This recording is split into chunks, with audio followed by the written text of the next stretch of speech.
So let's start. आज हम देख रहे हैं अपना lecture number 4 on Newton's laws of motion. ये NCERT line by line series का चैप्टर नंबर 5 है। सो आज का जो हमारा लेक्चर है विल बी कवरिंग अप हमारे जो लास्ट लेक्चर के फ्रिक्शन हम लोग लास्ट लेक्चर में देख रहे थे, उसके एक दो क्वेश्चन रह गए थे फ्रिक्शन के। We thought we are going to do it in the next lecture so that we are going to cover up. उसके बाद हम एक कॉन्सेप्ट देखेंगे रोलिंग फ्रिक्शन का, ठीक है। और रोलिंग फ्रिक्शन के कॉन्सेप्ट के साथ साथ वी आर गोइंग टू सी मतलब रोलिंग फ्रिक्शन का कॉन्सेप्ट जो है वी आर गोइंग टू उससे रिलेटेड क्वेश्चंस वगैरह हम लोग करेंगे जब रोटेशनल करेंगे, बट रोलिंग फ्रिक्शन का एक कॉन्सेप्ट देखेंगे और एक और कॉन्सेप्ट देखेंगे how the rolling friction comes up when the car is in the motion, ठीक है। एक ये कॉन्सेप्ट देखेंगे। उसके बाद हम लोग फ्रिक्शन के फिर हम देखेंगे सर्कुलर मोशन, एक नया कॉन्सेप्ट देखेंगे सर्कुलर मोशन का, और उस सर्कुलर मोशन के दो एप्लीकेशन देखेंगे। The car is doing a circular motion in a non banked road और द बैंक्ड रोड, ठीक है। सो ये दो देखेंगे एंड देन द लास्ट हम लोग देखेंगे प्रॉब्लम सॉल्विंग कैसे हम लोग करते हैं लॉज ऑफ मोशन। तो उसके अंदर जो एक इंपॉर्टेंट कॉन्सेप्ट होता है हमारा that is called free body diagram. कैसे हम, बिकॉज हमारा जितना भी मोशन होता है that is related in a connected bodies, ठीक है। एक ऐसा नहीं है कि एक इंडिविजुअल बॉडी बस वर्क कर रही है, तो there are multiple bodies which are connected.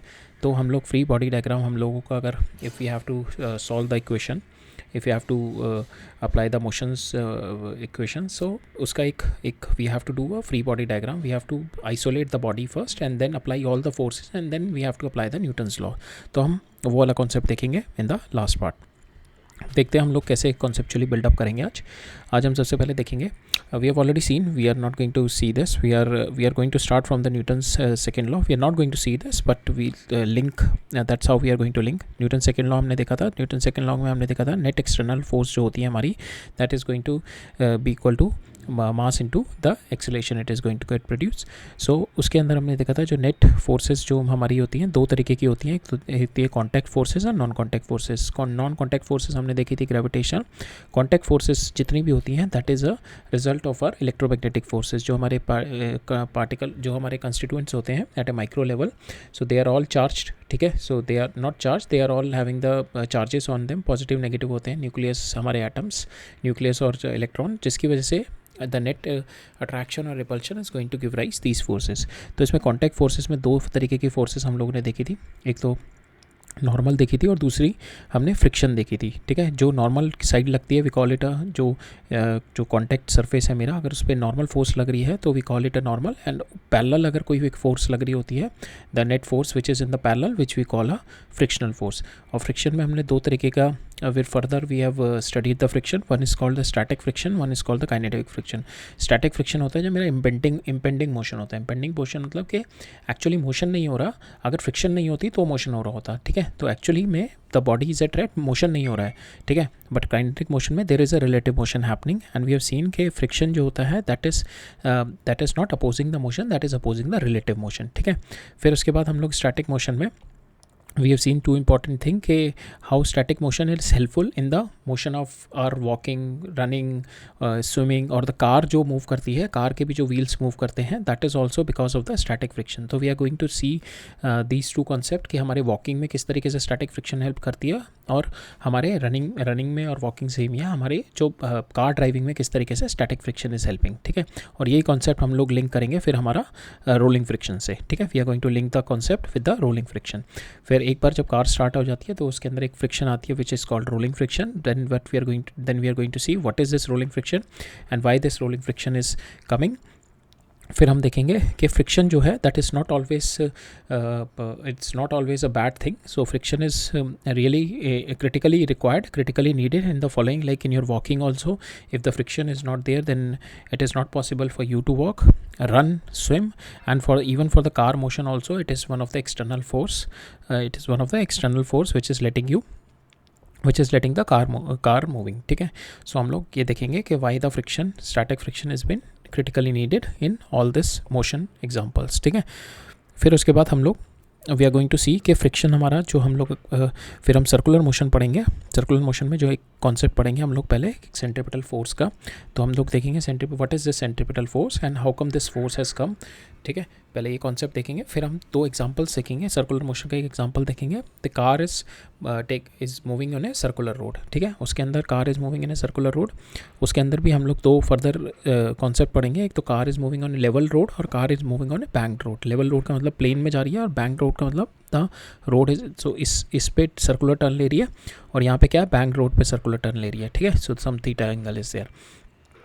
So will see these two concept और इसके अंदर हम देखेंगे what is the velocity required to take the turn without sliding, ठीक है। सो सेम वे हम बैंक रोड में देखेंगे how what is the optimum, दो स्पीड्स देखेंगे इसमें, एक तो ऑप्टिमम स्पीड देखेंगे बैंक में और एक देखेंगे मैक्सिमम स्पीड कितनी हो सकती है कि that you can take the circular turn, ठीक है। तो ये हम कॉन्सेप्ट देखेंगे सर्कुलर मोशन का और हम इसमें भी देखेंगे how are static friction is been helpful in how our friction has been helpful in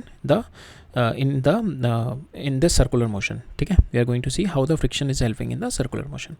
फिर हम लास्ट में देखेंगे फ्री बॉडी डायग्राम, हम देखेंगे क्या फ्री बॉडी डायग्राम होता है और how this free body diagram has been made। we'll take one example which is covering mostly all the forces। हम लोग हर एक जो भी हमारे जो भी डायग्राम में ऑब्जेक्ट है उसको सेपरेट आउट करेंगे and will try to apply the forces on it. Forces हम लोग जब अप्लाई करेंगे देन वी विल सी कि हम लोग किस रेक्टेंगुलर कंपोनेंट में we are going to break those forces, ठीक है। तो that also we are going to see. तो आज का ये कॉन्सेप्चुअल बिल्डअप रहेगा हमारा लेक्चर नंबर 4 का। अब हम एनसीईआरटी के अंदर चलते हैं। सो ये हमने ऑलरेडी देख लिया था in the last lecture. We have seen this friction और फ्रिक्शन में हम लोग स्टैटिक फ्रिक्शन में एक और बार मैं बता देता हूँ। स्टैटिक फ्रिक्शन की एक अमेजिंग प्रॉपर्टी होती है, it's a self adjusting in nature, ठीक है। It's a self adjusting in nature के दैट मीन्स के अप टू एक तो इसकी एक होती है with the experiment you can find out the maximum value of friction. तो हम लोग क्या है मैक्सिमम वैल्यू कभी नहीं रखते हम लोग कि because static friction it is not like के जो हमारी मैक्सिमम वैल्यू निकल के आती है स्टैटिक फ्रिक्शन की म्यू एस इनटू एन, ठीक है।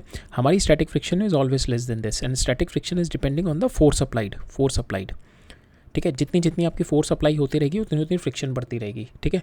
अगर आपकी फोर्स अप्लाई 0 है तो मेरी फ्रिक्शन 0 है। अगर कोई ब्लॉक मेरा यहाँ पे रखा हुआ है and I am not applying any force तो my static friction is 0। If my total static friction अगर मैं यहाँ पे ले लूँ म्यू एस एन की वैल्यू मैं 100 डाल दूँ, ठीक है। If I am going to apply the force here तो मेरी ये जो वैल्यू है static friction is not going to be the 100, it is going to be the 10 hair, ठीक है। ये स्टैटिक फ्रिक्शन मेरी 10 आ जाएगी। अगर मैं यहाँ पे 50 की फोर्स और ऐड कर दूँ 50 + 10 60 तो मेरी अब स्टैटिक फ्रिक्शन कितनी आ जाएगी 60 up to this point। So you can take it like it's a bank balance। तो up to this expenses like 60 का expense है you can take out the 60 from here, ठीक है। लेकिन अगर मेरी फोर्स यहाँ पे टोटल इसके ऊपर मेरी फोर्स 110 लग गई 110 तो now maximum you can take out is 100 आप ले सकते हैं। तो now it is no more a static friction, it will become a kinetic friction because now the relative motion started between this block and this surface, ठीक है। ये floor के बीच में रिलेटिव मोशन स्टार्ट हो जाएगा then my kinetic friction is going to come, ठीक है। So that we have seen the property के स्टैटिक फ्रिक्शन लाइक 20 पे मेरी स्टैटिक फ्रिक्शन इज 20, 40 पे अगर मेरी अप्लाइड फोर्स है static friction is 40 and up to this point is my threshold point कि इसके बाद से my kinetic friction is going to come. और हमने ऑब्जर्वेशन के साथ देखा एक्सपेरिमेंटल ऑब्जर्वेशन के बाद कि मेरा जो काइनेटिक फ्रिक्शन का मेरा म्यू होता है coefficient of kinetic friction is lesser than my static friction, ठीक है। This we have started maxim. So make sure कि कभी भी आप डायरेक्टली नहीं वैल्यू पुट करेंगे म्यू एस एन की, है ना।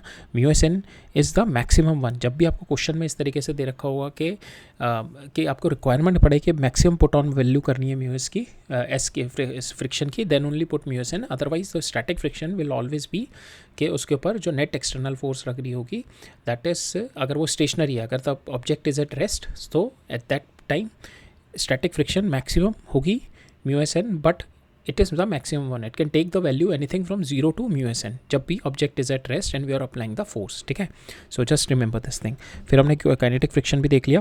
फिर कुछ एक हमने देखी थी स्टैटिक फ्रिक्शन की थिंग कि it is not depending upon the area, कितना एरिया कवर अप कर रहा है, it is not depending upon that, it is only depending upon the mu S that is called coefficient of kinetic friction and ये जो block है ये कितना push down कर रहा है, ये ब्लॉक है ये कितना पुश डाउन कर रहा है मेरा, ठीक है। That is been given as n, ठीक है। बिकॉज जितना ये पुश डाउन करेगा उतना ही जो फ्लोर से इसको पुशअप मिलेगा from which is called a Newton's third law, ठीक है। तो हम लोग यहाँ पे we just take this value as n, ठीक है। तो हमारा this is what are friction not the it does not depend upon the area, ये एरिया के ऊपर नहीं डिपेंड करता कि कितना एरिया मेरा कवर कर रहा है, ठीक है।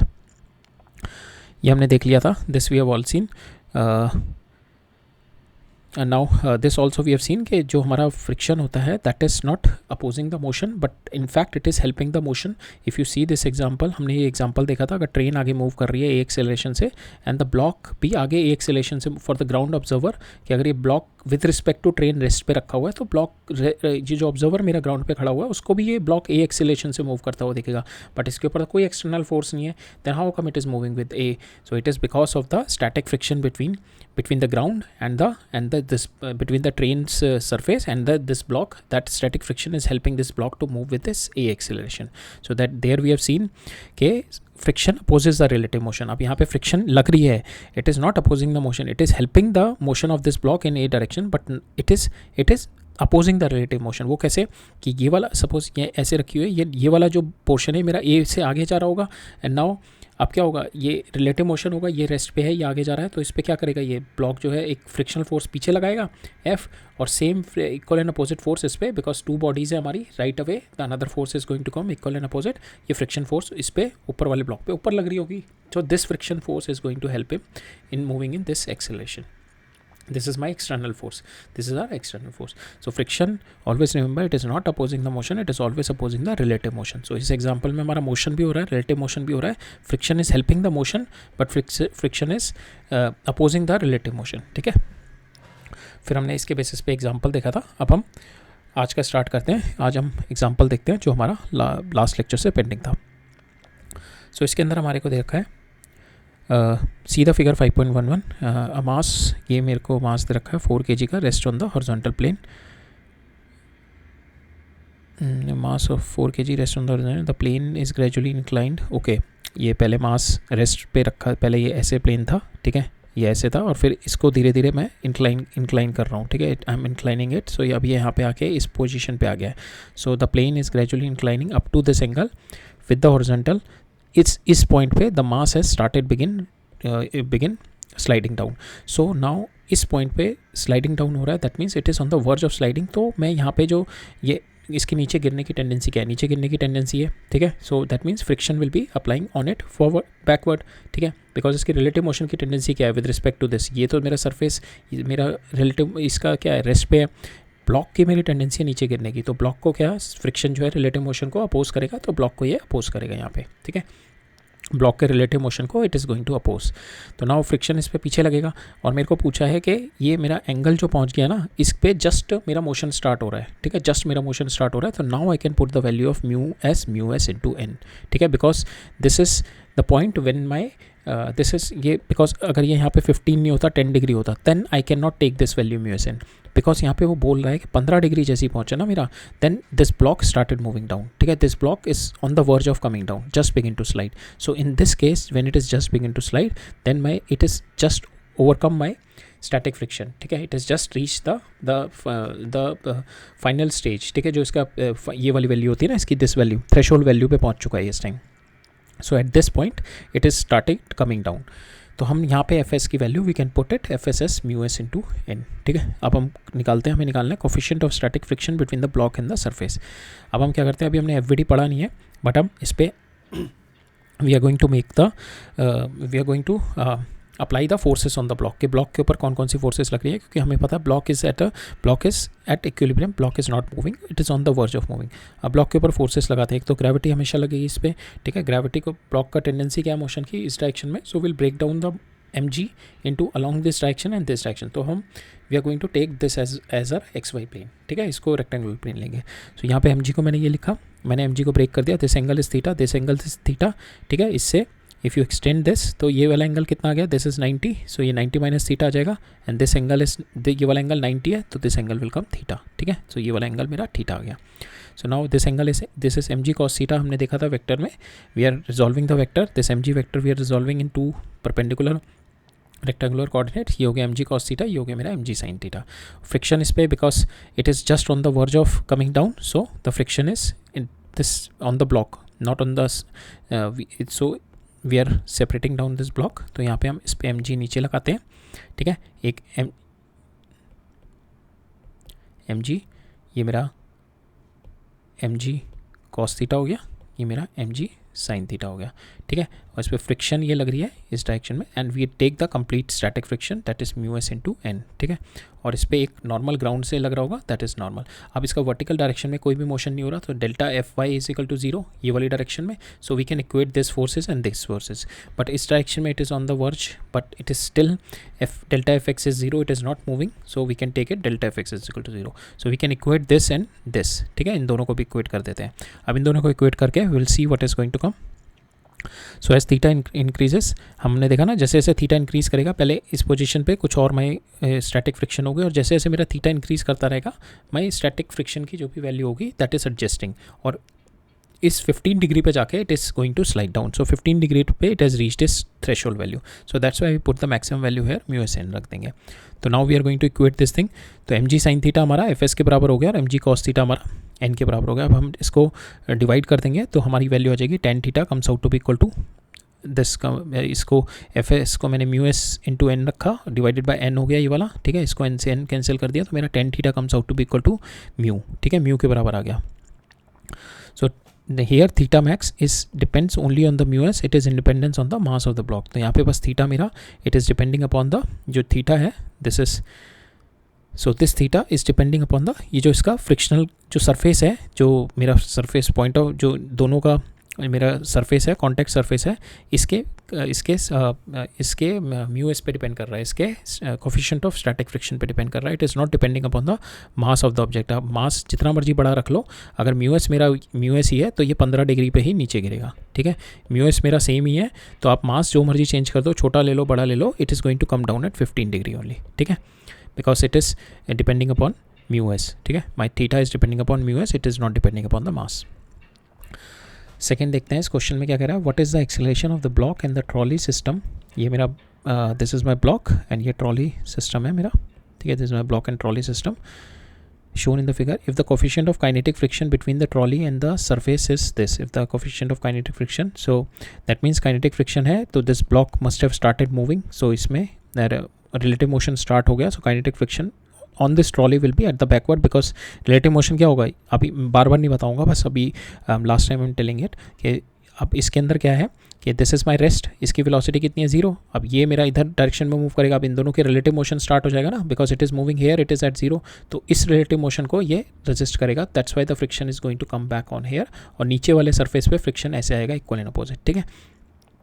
सो नाउ इस पे फ्रिक्शन मेरा जो ये व्हील्स पे आएगा इस पे पीछे आएगा। Now we have to find out the tension in the string, इस पे टेंशन निकालनी है। टेंशन क्या होती है हमारी, हमने देखा था tension is nothing the restoring force. तो अब ये स्ट्रिंग है मेरा, ठीक है, ये स्ट्रिंग को ये ब्लॉक है नीचे खींच रहा है, ठीक है, दैट मीन्स स्ट्रिंग इस ब्लॉक के ऊपर हम ये जो टेंशन लग रही है ना, it is the tension which is pulling this block, ठीक है, it is the tension which is pulling this block, this is the ये जो फोर्सेस हमने दिखाई है T and 30, it is the forces on this block, ठीक है, ये स्ट्रिंग के ऊपर फोर्स नहीं है ये T, ठीक है, it is the force which is on the block. तो ये जो स्ट्रिंग है इस वाले ब्लॉक पे रिस्टोरिंग फोर्स ऊपर की साइड में खींच रही है, बिकॉज क्या हो रहा है ना, ये स्ट्रिंग है, सपोज इस स्ट्रिंग को ये वाला ब्लॉक नीचे खींच रहा है विद दिस mg, तो स्ट्रिंग क्या होगी, रिस्टोरिंग फोर्स किस पे लगाएगी, ऊपर की साइड में लगाएगी, सो that's Y it is the restoring force on the above side on this block, ठीक है। और अगर यही मैं देखूँ स्ट्रिंग पे फोर्स कितनी लग रही होगी, स्ट्रिंग पे नीचे लग रही होगी बिकॉज ऑफ दिस ब्लॉक, ठीक है। स्ट्रिंग पे अगर मैं स्ट्रिंग को ही केवल एक सेपरेट ऑब्जेक्ट ले लूँ, अभी क्या है मेरा ये है ऑब्जेक्ट, इसको मैं लेके चल रहा हूँ, इस पर एक तो मास एक तो ग्रेविटी लग रही होगी, तो ये हो गई नीचे 30 न्यूटन, ठीक है, 10 we are taking it as a जी,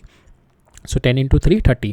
एक इस पे ऊपर मेरी string, it is pulling this block up which we said it is the restoring force of the string. और ऐसे नहीं तो ऐसे भी याद रखो tension is always away from the object, ठीक है, tension always away from the object, तो यहाँ पे टेंशन ये आ गई, ठीक है।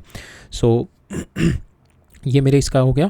इस पे क्या क्या फोर्सेस लग रही है मेरी, एक तो इस पे ये टेंशन जो है because it is a same string and our string is massless we are considering, so tension हर जगह इसकी सेम रहेगी, तो यहाँ पे भी मेरी tension it is going to be the same and tension is always away from the object. अगर ये वाला ऑब्जेक्ट है तो यहाँ पे मैं देखूँ तो ये टेंशन रहेगी, ठीक है, और ये वाले ऑब्जेक्ट के लिए ये वाली टेंशन रहेगी, तो यहाँ पे ये टेंशन इसकी हो गई because tension is same. Now it is having the it is moving, ये मूव कर रहा है, so it is having the kinetic friction, ठीक है, इस पे काइनेटिक फ्रिक्शन आ गया। Now we have to find out the tension निकालनी है। So between the trolley what is the acceleration of the block and the trolley system निकालनी है और टेंशन निकालनी है, ठीक है। अब एक्सेलरेशन निकालते हैं पहले, और पहले we are going to find out that acceleration. So acceleration यहाँ पे क्या होगा कि suppose this block is coming down with acceleration A, now मुझे पता है ये मेरी स्ट्रिंग जो है ना, दिस इज़ इनएक्सटेंसिबल स्ट्रिंग, मतलब स्ट्रिंग मेरी स्ट्रेच नहीं हो रही है, तो जो स्ट्रिंग की ये वाले पॉइंट की मेरी एक्सेलरेशन होगी वही स्ट्रिंग की मेरे हर पॉइंट की एक्सेलरेशन होगी, ठीक है, because my string is not extensible. अगर स्ट्रिंग एक्सटेंसिबल होती तो इसकी लेंथ बढ़ रही होती, ठीक है। अगर मेरी ये वाली, अगर इसकी मेरा ये सपोज ये वाला पॉइंट मेरा 10 मीटर पर सेकेंड स्क्वायर से जा रहा है और ये वाला पॉइंट मेरा 8 मीटर पर सेकेंड स्क्वायर से जा रहा है, सो दैट मीन्स इसकी नेट, इन दोनों पॉइंट की नेट एक्सेलरेशन इस डायरेक्शन में 2 मीटर पर सेकेंड आ जाएगी, 2 मीटर पर second square. So that means in दोनों की लेंथ बढ़ती जाएगी, रिलेटिव लेंथ बढ़ती जाएगी। बट हमारे केस में हमने क्या लिया है कि जो एल है इसकी length, it is inextensible, it is not increasing. So we can take कि हर पॉइंट पे इसकी एक्सेलरेशन विल बी सेम, हर पॉइंट पे इसकी acceleration will be same. So जो यहाँ पे इसकी एक्सेलरेशन होगी, the same acceleration will be here. So that means ये इससे अटैच्ड है, तो इसकी एक्सेलरेशन अगर ये है तो इसकी भी एक्सेलरेशन मेरी ये होगी। So this is what is the constrained motion, ठीक है। ये दोनों कंस्ट्रेंड है through the string, because string is not increasing in its length, so these two system is constrained along the string, ठीक है। तो ये अगर a से मूव डाउन करेगा, so it will also move here with the a, ठीक है। so ये एक रिजल्ट, एक हमारे पास ये इक्वेशन आ गई। तो अब हम we are going to apply the Newton's laws, ठीक है। न्यूटन लॉ लगाते हैं, पहले इस पे लगाते हैं। तो ये मेरा a से नीचे जा रहा है, so net force in this direction will apply, so net force Fy is equal to mass into acceleration. अब नेट फोर्स इस पर कितनी है 30, माइनस ऊपर कितनी है T is equal to 3 into A, so that is my first equation. Second equation इस पे लगाते हैं, इस पे क्या है, इस डायरेक्शन में मूव कर रहा है ये A से, सो ये कितनी होगी T minus Fk is equal to ये जो इसका वेट दे रखा है W इंटू A, ठीक है। ये इससे मेरी आ गई। सो now this is my first equation and this is my second equation. यहाँ पे इसका 20 मास दे रखा है, 20 kg मास दे रखा है। So this is my 20 kg, this is my 3 kg। So T की जगह 20 into, just put the value here 20 into A, ठीक है। नाउ इतना क्लियर है, ठीक है। ये दो इक्वेशन आ गई, ठीक है। From here you just resolve this equation. ना एफ की वैल्यू आप लिख दो, F K is nothing but your mu K into N. F K आपने डाल दिया, एन की value you can get it from here, and from here you can get it.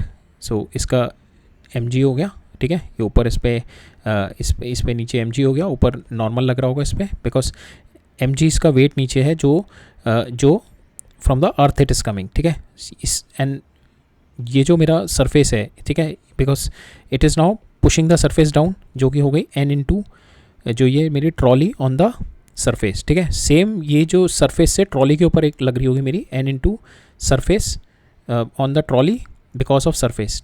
So if अगर मैं ये सरफेस लूँ, इस सरफेस पे ये जो ट्रॉली है नीचे एक फोर्स लगा रही होगी, ठीक है, पुश कर रही होगी, विच is called normal on surface because of trolley. Same यही जो है ट्रॉली के ऊपर जो फोर्स लगा रही होगी, that is normal on trolley because of surface, ठीक है। So now this n ts and this is mg because of the earth. So these are not same, these are the different forces, but they are applying on the same body, and because my net Fy is 0, so we are equating it, but these are not the Newton third law forces. Newton third law forces मेरी ये वाली है, N T trolley पे जो surface से मिल रही है और जो सरफेस ट्रॉली पे लगा रहा है, जो ट्रॉली सरफेस पे लगा रहा है, ये मेरी न्यूटन थर्ड लॉ के फोर्सेस है।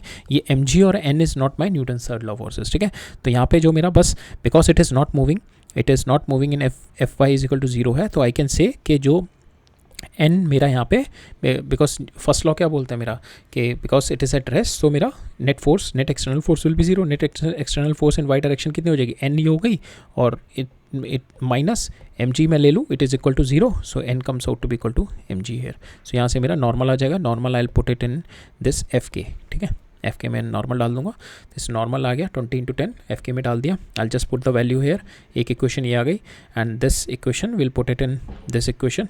ये दोनों इक्वेशन आ गई मेरी, इन दोनों इक्वेशन में दो अननोन है, टी है और ए। यहाँ पे मेरा टी और ए अननोन है, दो इक्वेशन दो unknown, you can solve it. Acceleration आ गया आपका ये, इंटेंशन आ गई आपकी ये, ठीक है। So that is there in this question, right. अब हम मूव ऑन करते हैं अपना नेक्स्ट टॉपिक पे, which is called rolling friction. So rolling friction क्या होता है, that is there on the body which is like a ring और द स्फेयर शेप, ठीक है, रिंग और स्फेयर। बट एक्चुअली क्या होता है कि because it is like this ना, सो इसका केवल एक ही पॉइंट होता है जो कि सरफेस को टच कर रहा होता है, that point is also at rest, ठीक है। So there is no motion between this point and the surface का ये वाला पॉइंट। जब ये एक पॉइंट से सरफेस पे टच है और इस पर कोई मोशन नहीं हो रहा, then there should not, no friction will be there, no friction will be there. जैसे ही हमने बोला ये बॉडी है मेरी स्फीयर, इस पे ये जो पॉइंट है बस ये वाला एक पॉइंट पे टच हो रहा है ये सरफेस से, ठीक है, एक पॉइंट पे टच हो रहा है सरफेस से ये वाले पॉइंट पे, और ये वाला पॉइंट भी मेरा रेस्ट पे है, और सरफेस तो ऑलरेडी रेस्ट पे है, तो क्या हो गया, relative motion is zero, relative motion दोनों के बीच में ज़ीरो आ गया। सो रिलेटिव मोशन ज़ीरो है तो friction should be zero. But हमने नेचुरल केसेस में देखा है, हमने जो हमारा एक्सपीरियंस है वो क्या कहता है, अगर आप स्फीयर को भी रोल कर दो, एक आइडियल स्फीयर को भी रोल कर दो on the surface, but after some time it is going to get stop, कुछ टाइम के बाद स्टॉप हो जाता है।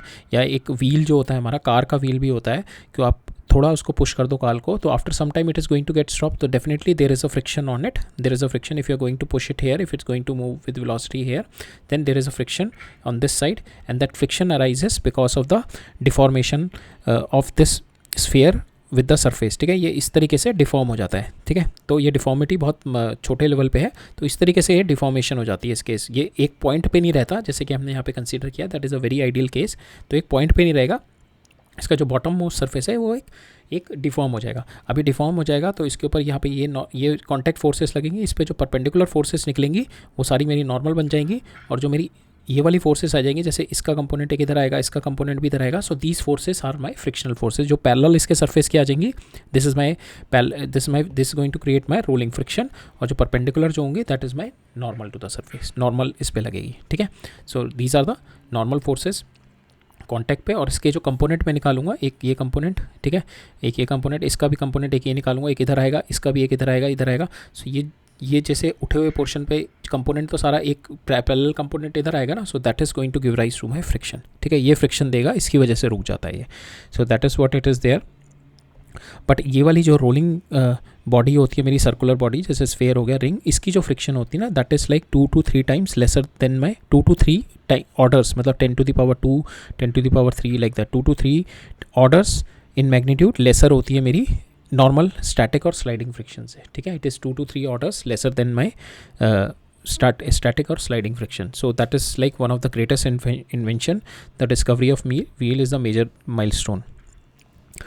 So यहाँ पे यही दे रखा है कि because without slipping over a horizontal will suffer no friction in principle, just one point is there in the contact and no relative motion between this point.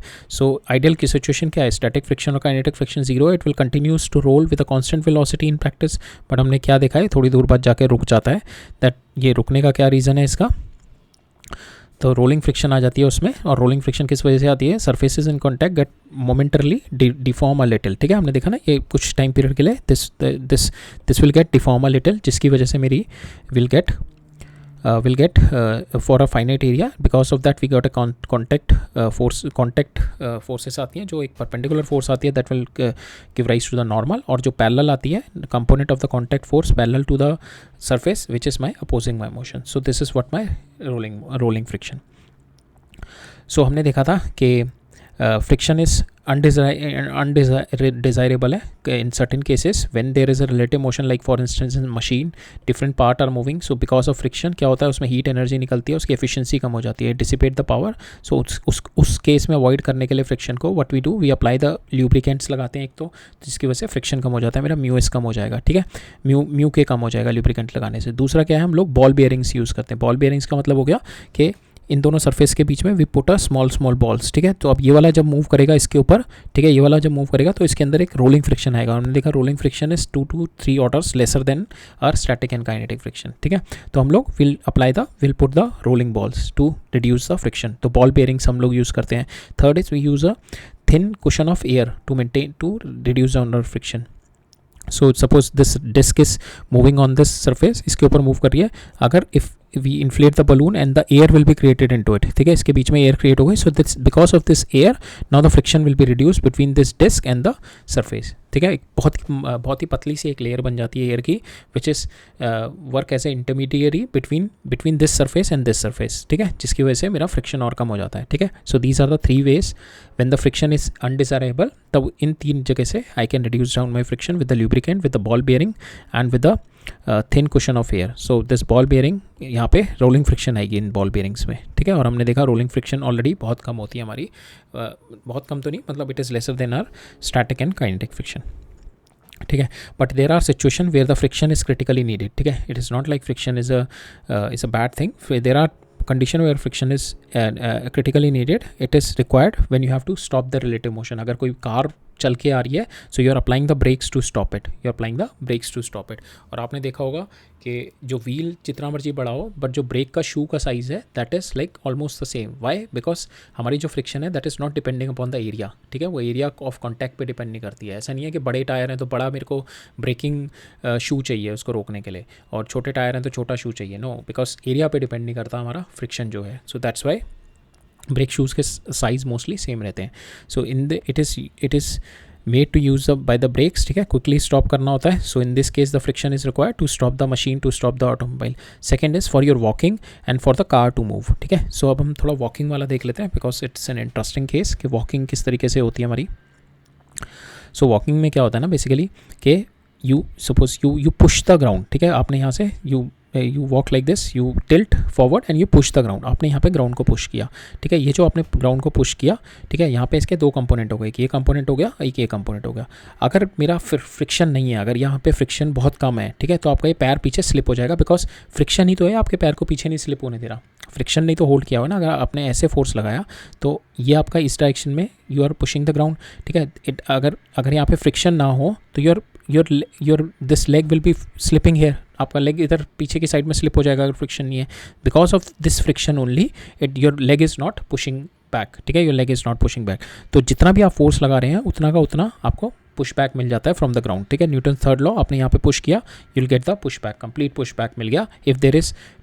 If the friction is optimum to carry your this वाला component F cos theta. ठीक है, अगर ये जो आपने यहाँ पे इधर किया और ये कंपोनेंट आ गया एफ कॉस थीटा, अगर आपका फ्रिक्शन इसको नहीं हैंडल कर पा रहा है एफ कॉस थीटा को, तो आपका लेग स्लिप कर जाएगा. ठीक है, आप ज़्यादा भी पुश करोगे तब भी आप पेस अप नहीं कर पाओगे, तब भी आप भाग नहीं पाओगे because this F cos theta it is been handle by the friction only. ठीक है, आप ज़्यादा भी पुश करोगे, अगर आपको सरफेस पे फ्रिक्शन ही बहुत कम है, आप जितना मर्जी पुश कर लो, you could not able to run fast.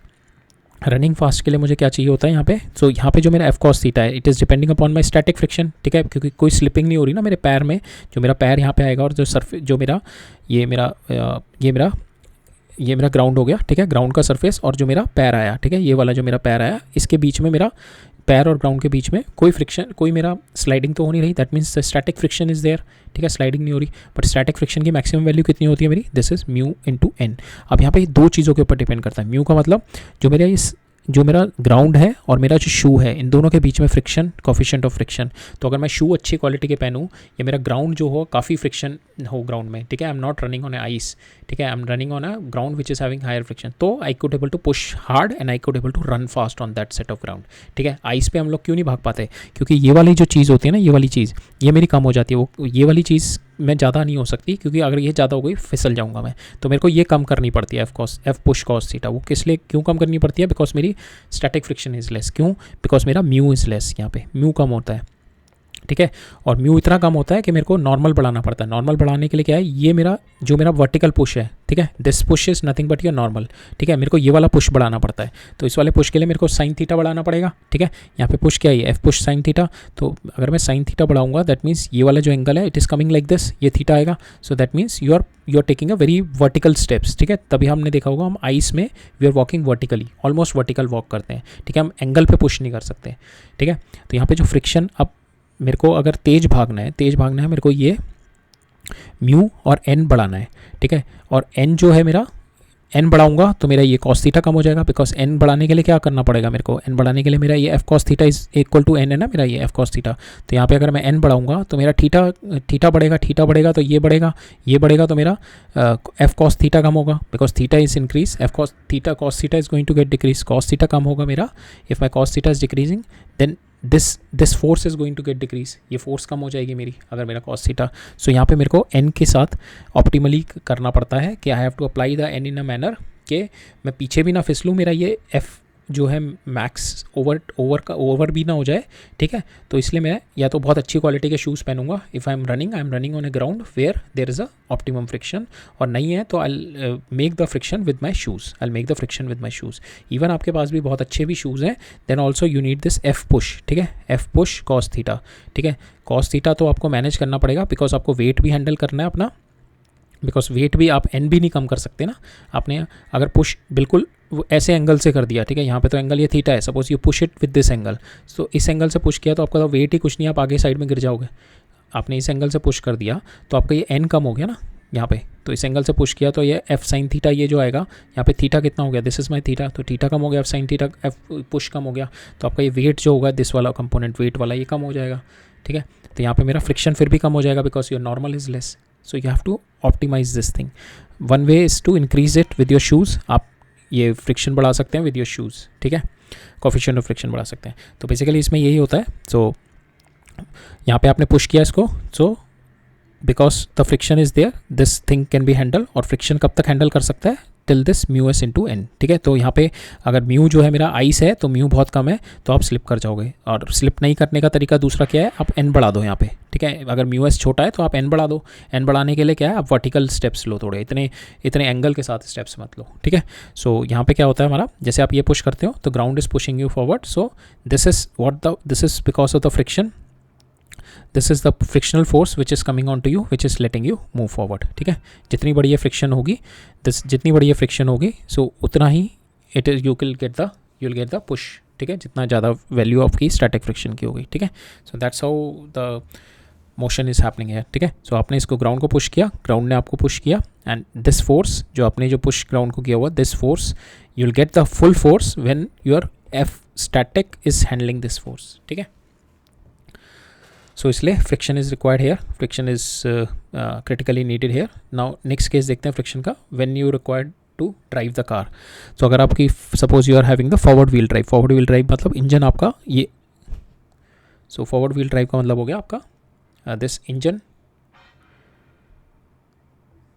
So yes, so forward wheel drive, ये आपकी फॉरवर्ड व्हील ड्राइव है, तो इंजन आपका रोटेटिंग दिस व्हील, ठीक है, इंजन ने इसको रोटेट किया, ठीक है, तो इंजन इज रोटेटिंग दिस, तो इसको रोटेट किया तो ये वाला जो पॉइंट है मेरा, ये वाला पीछे भाग रहा होगा, ठीक है, इस पीछे भाग रहा होगा, तो इसके रिलेटिव मोशन को अपोज करने के लिए फ्रिक्शन विल कम फॉरवर्ड, तो फ्रिक्शन इसको आगे मूव कराएगा, इस वाली गाड़ी को फिर आगे मूव कराएगा, this is the friction which is moving this car forward. अभी फ्रिक्शन जब आगे मूव करेगी तो उसके बाद दो अपोजिंग फ्रिक्शन आएगी, one is air drag, another one is the rolling friction, जो ये टायर मेरा रोल कर रहा होगा ना, अब इसके ऊपर पीछे फ्रिक्शन आएगी, this friction is called the rolling friction, and this is a forward friction which is driving your car, ठीक है। ये वाली ड्राइव कैसे कर रही है, बिकॉज आपकी कार की इंटरनल फोर्स की वजह से, इंजन की वजह से आपका व्हील घूमेगा, ये व्हील घूमा, ठीक है, इस डायरेक्शन में व्हील घूमा, तो ये वाला पॉइंट जो होगा जब घूमते टाइम, तो ये वाला पॉइंट जो होगा ये इधर के डायरेक्शन में मूव करेगा, ये पीछे मूव करेगा, तो अब क्या होगा, रिलेटिव मोशन हो रहा है विद रिस्पेक्ट टू ग्राउंड, तो फ्रिक्शन क्या है, friction is going to put a forward force on to it, तो फ्रिक्शन इस पर आगे फोर्स लगाएगा, जब ये फ्रिक्शन इस पर आगे फोर्स लगाएगा, इस पर कोई और एक्सटर्नल फोर्स है नहीं, कार के ऊपर जो फ्रिक्शन की फोर्स है, now it is going to move forward, और जितना ज़्यादा मेरा व्हील घूमेगा उतना ज़्यादा मेरी फ्रिक्शन फोर्स बढ़ेगी, ठीक है।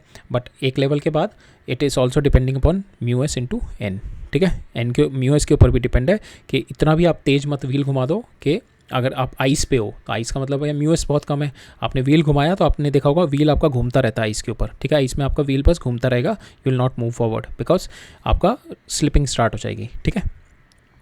तो अभी हम ये कॉन्सेप्ट हम लोग देखेंगे इन are rolling motion in rotation जब हम पढ़ेंगे, बट अभी के लिए आप इतना ही समझ लो कि ये वाला पॉइंट आपका पीछे जा रहा है, फ्रिक्शन क्या है, because it is going to oppose the relative motion, इस पॉइंट को इसको व्हील को आगे दौड़ाएगा, जब ये आगे दौड़ा रहा होगा तो only external force is this, जिसकी वजह से कार मेरी आगे मूव करेगी, जब कार आगे मूव करनी शुरू होगी तो एक इस पर एयर ड्रैग पीछे लगेगा, और एक मेरा फ्रिक्शन फोर्स जो रोलिंग फ्रिक्शन आएगा वो व्हील के ऊपर पीछे साइड में आने लगेगा, पीछे वाले व्हील पे रोलिंग फ्रिक्शन आने लगेगा, ठीक है। So that is where your friction is critically needed, ठीक है। नाउ लेट्स मूव ऑन, अब हम देखते हैं अपना नेक्स्ट।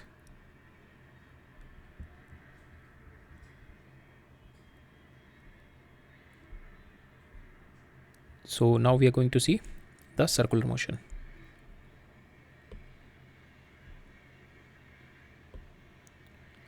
ठीक है, we are going to see the circular motion. So circular motion में क्या है, हम लोगों ने लास्ट लेक्चर में देखा था, whenever a body is moving in circle तो आपको एक सेंट्रीपिटल एक्सेलरेशन चाहिए टुवर्ड्स द सेंटर, ठीक है। सेंट्रीपिटल एक्सेलरेशन चाहिए टुवर्ड्स द सेंटर। अब जो सेंट्रीपिटल एक्सेलरेशन है टुवर्ड्स द सेंटर जो देती है that force which is giving this centripetal acceleration which we called a centripetal force, ठीक है। This force which is giving this centripetal acceleration we called a centripetal force. अब ये जो force होती है दैट इज़ नथिंग बट जो m into acceleration क्या थी v²/r, ठीक है। So this force is equal to mv²/r, this is my centripetal force, ठीक है। So this is directed towards the centre. अब ये जो F है this is not a separate, ये कोई अलग फोर्स नहीं है, ये ऑलरेडी जो आपके मटेरियल फोर्सेस हैं लाइक टेंशन हो गई, लाइक ग्रेविटेशन हो गई, फ्रिक्शन हो गई, यही जो मेरी जितनी भी फोर्सेस होती हैं ना, ऑल दिस फोर्सेस, ये जितनी भी मेरी फोर्सेस होती हैं, all this forces are just making this इन्हीं फोर्सेस के नेट जो कंपोनेंट, इन्हीं फोर्सेस का जो नेट आता है ना अलॉन्ग माई सेंटर वाली साइड में, इन्हीं फोर्सेस का जो अलॉन्ग द सेंटर वाली साइड में आता है that is what we call a centripetal force. कोई अलग से कोई फोर्स नहीं है ये, it is not any separated force. जितनी भी हमारी मटेरियल फोर्सेस हमने पढ़ी हैं, टेंशन हो गई, ग्रेविटेशन हो गई, फ्रिक्शन हो गई, तो यही फोर्स का जो एक component along the direction of my centre आता है that is what we call a net component जो आता है that is what we call a centripetal force. अब हम देखते हैं for instance centripetal force in these cases, और इसमें से भी एक स्पेशल केस हम लोग फिर आगे पढ़ेंगे when the car is making a turn in a circular road.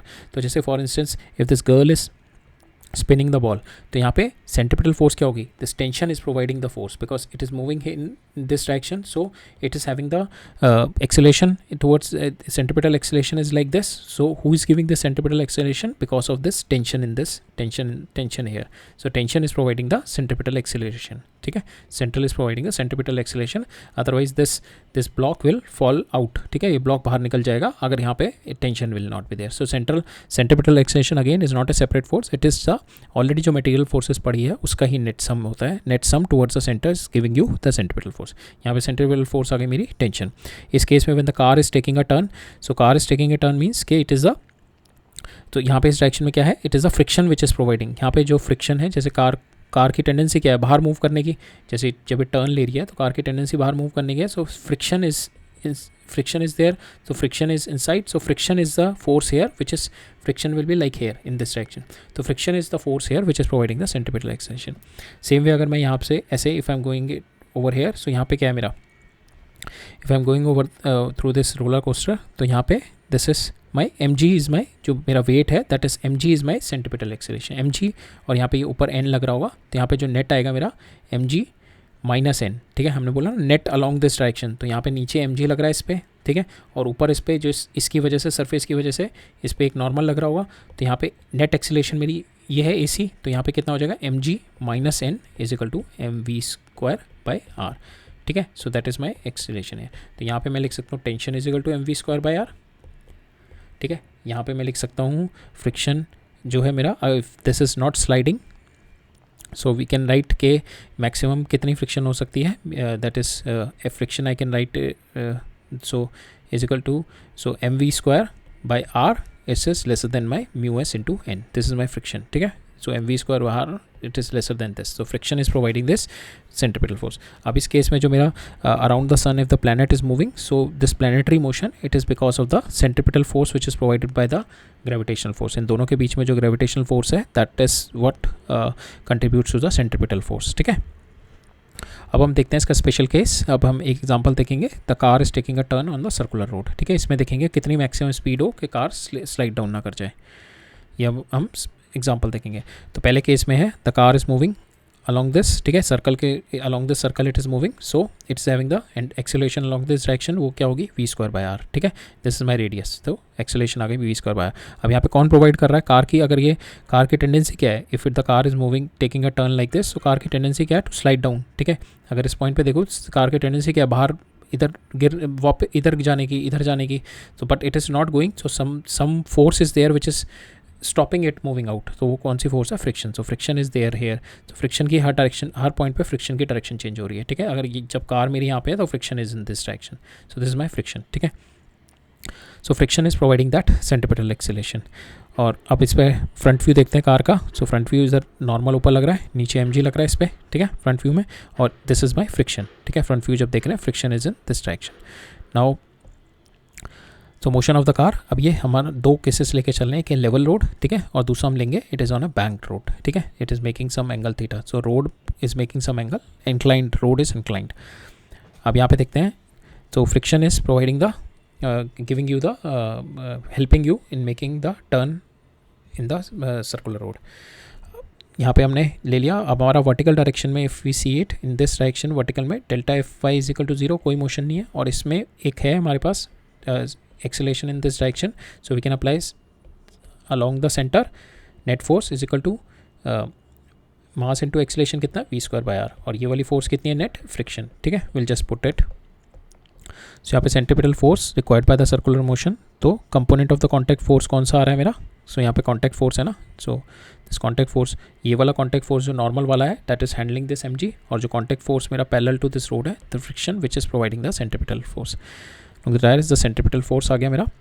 Now so it is a static friction because there is no sliding, ये नहीं है कार मेरी इस डायरेक्शन में स्लाइड नहीं कर रही है, ठीक है, so it is a static friction, car is moving, ऐसे मूव कर रही है but it is not sliding, it is moving in a circle, it is not like going like this like this like this, so it is not sliding, car slide नहीं कर रही है, so in this direction my acceleration is 0, in this direction car is not sliding, ठीक है, so static friction is there which provides the centripetal acceleration।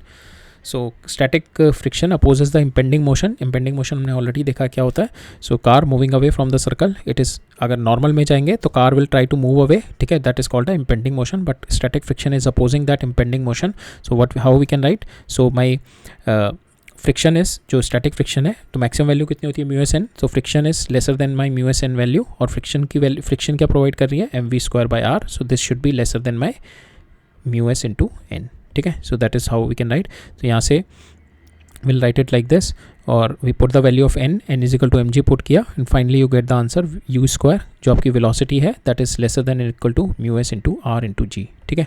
सो यहाँ पे आप देखो it is independent of mass of the car, ठीक है, so that is important observation कि जब भी आप टर्न ले रहे होते हैं on the road, so it is not depending upon the mass of the car, आप ट्रक लो, कार लो, बाइक लो, तो तभी आपने देखा होगा रोड पे देर इज़ कार लिमिट, ऐसे नहीं होते, car limit also it is been decided कि this is the car limit for 4 wheeler का मतलब ट्रक ले लो आप, छोटी का बस ले लो, छोटा कार ले लो, बड़ी कार ले लो, so for every one there is a same car limit, का speed limit, so it is independent of the mass of the car, ठीक है। Now this shows that the given value of the mu s and the resistance, given value of the mu s, and तो यहाँ पे depend किस पे करता है, mu s that is a surface का, जो मेरा जो जिस सरफेस का मटेरियल बना हुआ है रोड का उस पर डिपेंड करता है म्यू एस, और दूसरा मेरा इट इज़ डिपेंडिंग मतलब कितना रेडियस कितना बड़ा है मेरा, ठीक है, जितना छोटा रेडियस होगा, जितना स्मॉल रेडियस होगा मैं उतनी ही छोटी स्पीड से कर सकता हूँ, उतनी कम स्पीड से कर सकता हूँ, जितना बड़ा रेडियस होगा मैं उतनी स्पीड बढ़ा सकता हूँ, ठीक है। ऑब्वियसली जितना ज़्यादा फ्रिक्शन होगा, कोफिशिएंट ऑफ फ्रिक्शन, उतनी मेरी स्पीड बढ़ सकती है, ठीक है, और मैक्सिमम पॉसिबल स्पीड कितनी हो गई जब मैं अपनी फ्रिक्शन बिल्कुल मेरी on the verge of optimum tendency, बिल्कुल मेरा थ्रेशोल्ड पे पहुँच जाए मेरा, तो that will come out to be v max comes out to be equal to, will equate this thing, so v comes out to be equal to mu S R g root, ठीक है, so that is my maximum velocity. अब देखते हैं bank road का मतलब हो गया कि we are tilting the road like this, ठीक है, एट सम एंगल, तो इसके अंदर एक बेनिफिट हो जाता है हमारे पास, हमने देखा नॉर्मल परपेंडिकुलर टू ये होता है, तो इसका एक कंपोनेंट जो होगा नॉर्मल का वो along the direction which is going to comes along the direction of my centripetal acceleration, ठीक है। सो नाउ एक कंपोनेंट हमारा सेंट्रीपिटल फोर्स की तरह काम करेगा इसका, ठीक है, तो यहाँ पे ये एंगल थीटा हो गया, ये एंगल थीटा, ये एन कॉस थीटा हो गया, इस डायरेक्शन में हो गया मेरा एन साइन थीटा, तो यहाँ पे जो मेरा इस डायरेक्शन में कौन कौन सी फोर्सेस हो जाएंगी, सो अगर मैं इस पे देखूँ, so if it's moving, so if it's having the speed, so it is having the tendency to move outward, ठीक है, जब ये मूव कर रही है, जैसे हमने देखा था it is having a tendency to move outward, friction इस पे नीचे लग रहा है, तो फ्रिक्शन के भी दो कंपोनेंट आ गए, एक फ्रिक्शन का एक कंपोनेंट इधर आ गया, और एक फ्रिक्शन का component will come in vertical direction, ठीक है, so will put the component इधर की डायरेक्शन में आ गया एफ कॉस थीटा, और वर्टिकल में आ जाएगा इसका एफ साइन थीटा, ठीक है। सेम वे मेरे एन के दो कंपोनेंट आ जाएंगे, इधर आ जाएगा एन साइन थीटा और एक ऊपर आ जाएगा एन कॉस थीटा, ठीक है। सो नाउ वे वर्टिकल डायरेक्शन में इसका कोई मोशन नहीं हो रहा, ठीक है, कोई एक्सेलरेशन नहीं है, so will equate that vertical direction, और एक वर्टिकल में इस पे एम जी होगा, so we are going to equate this vertical forces, और जो मेरी circular direction towards the centre है, we are going to equate these two forces because now N sine theta एक और कंपोनेंट मेरा नॉर्मल का आ रहा है, विच इज़ कॉन्टैक्ट फोर्स का एक और कंपोनेंट आ रहा है जो कि नॉर्मल का कंपोनेंट है, which is helping in my centripetal acceleration. ठीक है, तो यहाँ पे मेरे जो इक्वेशन बनेगी नाउ, सो यहाँ पे हम देखें हमने f को ब्रेक डाउन कर दिया along this direction and along this direction, same मैंने n को ब्रेक डाउन कर दिया along this direction and along this direction. तो ये मेरे जो दो कंपोनेंट आ गए it is equal to mv²/r कर देंगे, और ये मेरे इक्वल हैं, ये ऊपर mg cos theta n cos theta और ये mg और f sin थीटा। ठीक है, हम लोग अब इक्वेट करेंगे in the, there is no acceleration in the vertical direction, तो वर्टिकल डायरेक्शन में हम इक्वेट करेंगे, that is n cos theta is equal to f sin theta plus mg, n cos theta is equal to mg plus f sin theta. Centripetal force कौन सी होगी मेरी, which is giving the centripetal force f cos theta plus n sin theta is equal to mv²+r। ठीक है, ये centripetal force हो गई मेरी। Now my friction is lesser than this. ठीक है, so to obtain the value के maximum कितनी स्पीड कर सकते हैं हम, to obtain that maximum speed what we will do, to obtain this maximum speed we are going to put the value of fs μs into n। ठीक है, बिल्कुल just on the threshold पहुंच जाएगी, μs into n put किया हमने, and n को so we put in this f की जगह we put μs into n। ठीक है, from here you get the value of n, आप यहाँ से n की वैल्यू निकाल लो फ्रॉम हेयर इन दिस, यहाँ पे आप f को μs इंटू n पुट कर दो। ठीक है, n आ गया, यहाँ से n की वैल्यू निकाल दो and put the value of this n, जो भी आप निकालोगे पुट द वैल्यू हेयर, यहाँ से आपका v में रिलेशन आ जाएगा। ठीक है, so that is what we are going to do. So यहाँ पे आपका ये आ गया n sin theta plus μs, अपने μs की वैल्यू डाल दी, here also you put the value, अब n कॉमन लेके, so you have got the n here, so substitute the value of n in this second equation, इसमें आप n की value डाल दो इन दिस इक्वेशन, इस वाली इक्वेशन में हमने n की वैल्यू डाल दी and we have got this. तो यहाँ पे v मैक्स कितना आ रहा है, rg μs plus tan theta 1 minus μs tan theta. और हम देखें कि हमारा जो थीटा है that is lesser then 45 degree, so the value should be, so it should not be more then this, otherwise ये नीचे गिर जाएगी। ठीक है, सो इट शुड बी, जो tan थीटा होगा दैट इज़ लेसर देन माई 1। ठीक है, because it is should be less then माई, सो यहाँ पे जो tan थीटा की वैल्यू आएगी that this component is always greater than my μs। ठीक है, ये वाला कंपोनेंट जो होगा मेरा μs plus tan theta divided by 1 minus μs tan theta. ठीक है, बिकॉज दिस कंपोनेंट मेरा क्या होगा, दैट इज़ लेसर देन 1। ठीक है, ये 1 में से इसको माइनस करूँगा, I will get something laser than 1 से कम आएगा, और यहाँ tan थीटा और ये μs दैट ऑल्सो, यहाँ पे मेरा ऊपर वाला कंपोनेंट जो होगा divided by some component which is lesser than 1। ठीक है, some component which is lesser than 1, so ये दोनों तो ऐड अप हो जाएंगे, ये दोनों ऐड अप हो जाएंगे, और यहाँ पे जो कंपोनेंट आएगा विच इज़ लेसर देन 1, तो मेरा जो ऊपर का डिनोमिनेटर आएगा which will be greater than my μs value, जो यहाँ पे μs है, बिकॉज μs में already tan theta add up है। ठीक है, कुछ इसकी वैल्यू होगी, प्लस ये जो नीचे वाला कंपोनेंट है दैट इज़ ऑल्सो हाई। सो मेरा जो देखूंगा मैं वी मैक्स यहाँ पे जो आ रहा है मेरा ऑब्वियसली हाई आएगा, बिकॉज यहाँ पे दो कंपोनेंट ऐड हो रहे हैं। पहले वाले केस में जब मेरा कोई बैंकिंग नहीं थी रोड की, तो उस केस में क्या था मेरा वी मैक्स उस केस में था root μs g into are. ठीक है, और इस केस में क्या है मेरा μs इज़ ग्रेटर देन माई, सो इस केस में जो मेरी ये वाली टर्म है that is greater than this μs। ठीक है, तो यहाँ पे क्या आ रहा है μs plus tan theta 1 minus μs tan theta. ठीक है, यहाँ पे दो कंपोनेंट, क्योंकि मेरे नॉर्मल का भी एक component towards the direction of my that is also providing my centripetal, so यहाँ पे मेरा फ्रिक्शन पे लोड कम हो गया। ठीक है, so this is my we maximum rg μs plus tan theta. तो यहाँ पे ये बैंकिंग ऑफ द रोड का भी एक कंपोनेंट आ गया, so that is v max. But यहाँ पे एक और चीज़ है, अगर मेरा μs 0 हो जाए that means there is no friction, I don't want to take the friction component. ठीक है, I just wanted to maintain my speed, कि मेरा नॉर्मल कंपोनेंट से ही काम चल जाए, मेरे को फ्रिक्शन की ज़रूरत नहीं है। तो what I will do, I will take the μs is equal to 0, μs को मैंने 0 रखा, तो यहाँ पे आ जाएगा मेरा rg tan theta under root. ठीक है, यहाँ पे मैंने क्या किया कि my friction force is not needed, because क्या होता है friction force it is going to will give a little wear and tear to your tires. So if you don't need the friction force, if you are not going to increase the speed, आप एक optimum speed से चलाओ गाड़ी, तो उसमें आपका normal component it is going to help you. ठीक है, यहाँ पे बस हमारा दिस अगर आपको एक ऑप्टिमम स्पीड से चला रहे हैं, this friction will not come, ठीक है, this friction will not come, there will not be any, because there will not be any tendency of your car to move up, ठीक है, तो कोई टेंडेंसी नहीं है आपकी कार की मूव ऑन करने की। एक ऑप्टिमम स्पीड से आप चला रहे हैं तो यहाँ पे जो नॉर्मल का ये वाला कंपोनेंट होगा, ठीक है, सो नॉर्मल का आपका जो ये वाला कंपोनेंट आएगा that is going to handle your centripetal acceleration, ठीक है, that is going to help you in moving the circle, ठीक है। सो नाउ इससे क्या हेल्प मिल जाएगी मेरे को, my there will be a little wear and tear in my tyres, ठीक है, और वो कितनी होगी, so this is my optimum speed where you don't need any friction force, and this is the maximum speed that you can go with the friction force. अगर इससे भी ज़्यादा स्पीड करोगे then you are going to slide up start हो जाएगा आपका, ठीक है, आपका स्लाइडिंग अप स्टार्ट हो जाएगी, ठीक है। तो यहाँ पे इसके बाद जो होगी आपकी there is a relative motion between you and the road, slipping start हो जाएगी, ठीक है, इतने तक आपकी स्लिपिंग रुकी रहेगी, ठीक है, राइट। और ये मेरी ऑप्टिमम स्पीड है कि जिस पे मेरा फ्रिक्शन की रिक्वायरमेंट है, ठीक है। अब हमारा this is what we have seen. So यहाँ पे क्वेश्चन देख लेते हैं। यहाँ पे कह रहा है cyclist speeding at this much kilometre on a level road on a sharp turn with a radius this without reducing the speed, coefficient of static friction दे रखा है आपको, will the cyclist slip while taking a U turn while taking a turn. So यहाँ पे आपको we देखना है, आपका ये जो वी है that is whether it is v जो मेरा मैक्स था वहाँ पे that should be less than equal to root mu S r into ji.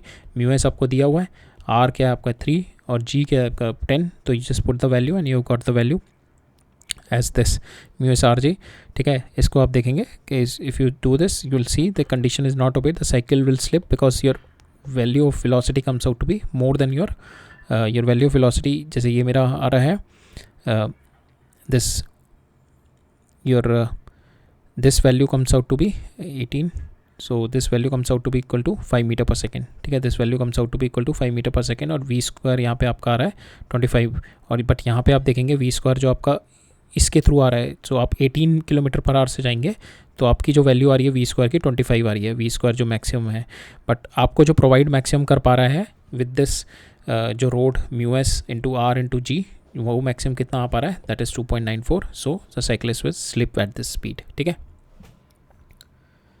Next question देखते हैं।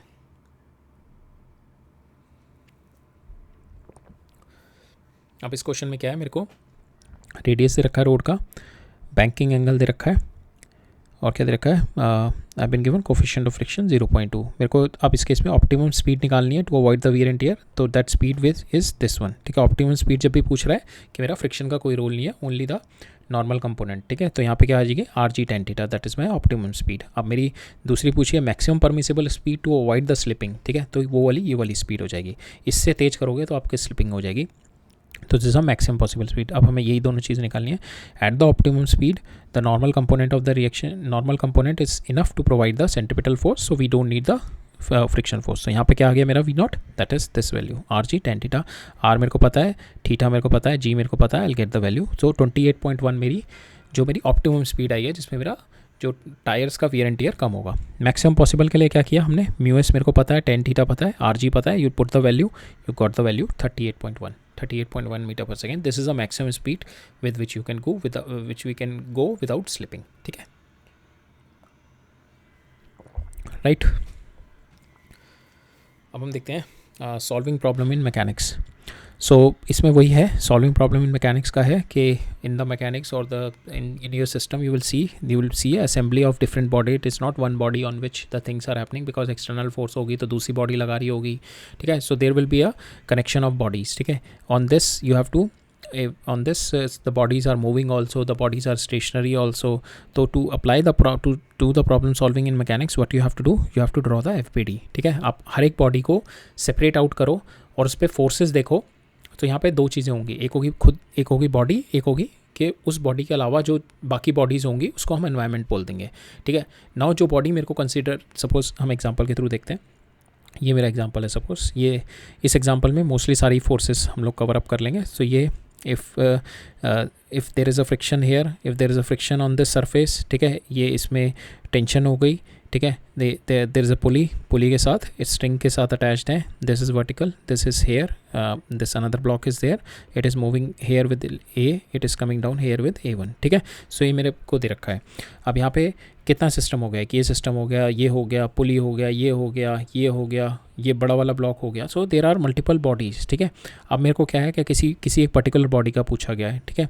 तो अगर मैं पर्टिकुलर बॉडीज़ का बनाऊँ, सपोज इस बॉडी का बनाना है मेरे को, इस बॉडी का बनाना है, तो मैं इस बॉडी का जब मैं बनाऊँगा तो इस बॉडी को मैं as my first priority body लिखूँगा, जिसका मेरे को फ्री बॉडी डायग्राम बनाना है। इसके अलावा जो भी बॉडीज़ होंगी, ये बॉडी, ये बॉडी, ये स्ट्रिंग, ये पुली, ये सारी मेरी एनवायरनमेंट हो जाएंगी। अब मेरे को क्या करना है, थ्रू एनवायरनमेंट इस पे क्या क्या फोर्सेस लग रही हैं, that is what we are going to apply. Through environment इस ब्लॉक पे मेरी क्या क्या फोर्सेस लग रही हैं, ठीक है, that is what we are going to apply. After separating it out, after isolating it out, इसको मैं आइसोलेट करूँगा, या अगर मेरे को इस वाली बॉडी का निकालना है तो इस बॉडी को आइसोलेट करूँगा, और इस बॉडी पे through the environment means through this block, through this string, through this block, ठीक है, तो मेरी क्या क्या फोर्सेस इस पर लग रही हैं, और सेम डायरेक्शन में मैं फोर्सेस लगा दूंगा। उसके बाद देखूंगा इसका मोशन क्या हो रहा है, weather it is equilibrium, weather it is dynamically moving. अगर जिस डायरेक्शन में मूव कर रहा है उसी डायरेक्शन में मैं फोर्सेस रिजॉल्व करके I put it equal to M is equal to M A, net external force उस डायरेक्शन में लेके I put it equal to M is equal to M into A कर दूंगा मैं, तो मेरा एक्सेलेरेशन निकाल दूंगा उस डायरेक्शन में। So that's how you have to do. So और यहाँ पे ये क्या होता है, जो ये जो होगा, ये जो फोर्स लगाएगा, suppose this S1 is putting a force on this normal ना, तो ये वाली फोर्स में जब मैं फ्री बॉडी डायग्राम इसका बनाऊंगा तो ये जो फोर्सेस लगा रहा होगा ना एनवायरनमेंट पे, वो वाली फोर्सेस नहीं आएंगी, ठीक है। इस पे बस वो वाली फोर्सेस आएंगे जो एनवायरनमेंट इस पे लगा रहा है, जो बाकी बॉडीज़ इस पे लगा रही हैं। जो ये S1 बाकी बॉडीज़ पे जो लगा रहा होगा वो वाली फोर्सेस नहीं आएंगी, ठीक है। जो बाहर से फोर्सेस मेरे ऊपर लग रही हैं बस वो फोर्सेस मैं कंसिडर करूँगा। So that is what first you have to draw, और as per the given directions only you just draw the free body diagram of a body, and then you apply the Newton's first law. If it's required, net external force is 0, or Newton's second law if it's required, if the body is accelerating, you can apply, and Newton's third law आप apply करेंगे whenever there is an interaction between two bodies, ठीक है, उनके बीच में जो forces होंगे there you apply the Newton's third law, ठीक है। तो इसमें यही explain किया हुआ है। Now we'll see with the example, और उसके बाद ये final हम example देखेंगे and we'll close down, ठीक है। तो सपोज आपको ये एग्जांपल दे रखा है कि अगर मेरे को इसका FBD बनाना है, इसका FBD बनाना है, बड़े वाले का FBD बनाना है, ये स्ट्रिंग का FBD बनाना है, ठीक है, पुली का FBD बनाना है, तो how we are going to do the FBD। So suppose मेरे को इसका FBD बनाना है S2 का, ठीक है, S2 का FBD बनाना है। तो S2 के ऊपर एक तो फोर्स, ग्रेविटेशनल फोर्स लग रही होगी विच इज़ अ mg, ठीक है। इसका अगर मास m है तो mg इस पर नीचे लग रही होगी, ठीक है। नाउ सेकेंड थिंग इज, इस पर mg ये नीचे लग गई, और दूसरा क्या है इस पर, it is getting a string away from the string एक टेंशन लगती है, so it is getting a tension here, ठीक है। इस पर टेंशन लग रही होगी, और इस पर दो फोर्सेस आ गई, और इस पर now it is moving here with acceleration because it is connected, ये बड़े वाले इससे कनेक्टेड है ना, ये वाला, ठीक है, इससे कनेक्टेड है, so it is moving here with acceleration A and it is coming up, ठीक है। so for instance ये मेरी स्ट्रिंग है, अगर आप ये देखो ये स्ट्रिंग इनएक्सटेंसिबल, पहले इनके एक्सेलेरेशन भी देख लेते हैं। ये स्ट्रिंग मेरी इनएक्सटेंसिबल है, सो जो ये मेरा नीचे जा रहा होगा A1 से, तो मेरा ऊपर भी आ रहा होगा A1 से, ठीक है, और ये इससे भी कनेक्टेड है इस बड़े वाले ब्लॉक से, ठीक है। सो अगर बड़ा वाला ब्लॉक A1 इधर जा रहा है तो ये A1 इधर भी जा रहा होगा, सो इस पर जो मेरी एक्सेलेरेशन होंगी ये दोनों एक्सेलेरेशंस होंगी। तो अगर मैं इसका फ्री बॉडी डायग्राम बनाऊँ S2 का, तो पहले S2 को मैं mg नीचे लगाई मैंने, ठीक है, एक मेरी इस पर टेंशन ऊपर लग गई, ठीक है, और मेरी जो इस पर जो मेरी forces, so it is not touching, so इस पर एक तो इस पर ये टच नहीं हो रहा है, ठीक है, it is not getting this acceleration if it's not touching, तो so it will be having the acceleration in this direction only, ठीक है, बिकॉज इस पर कोई हॉरिजॉन्टल अगर ये टच कर रहा होता है यहाँ पे, so we will take one normal also here, ठीक है। सपोज यहाँ पे ये ऐसे टच कर रहा होता है इस पर, ठीक है, ये एस मेरा ये ऐसे टच कर रहा होता, so will draw it just a second.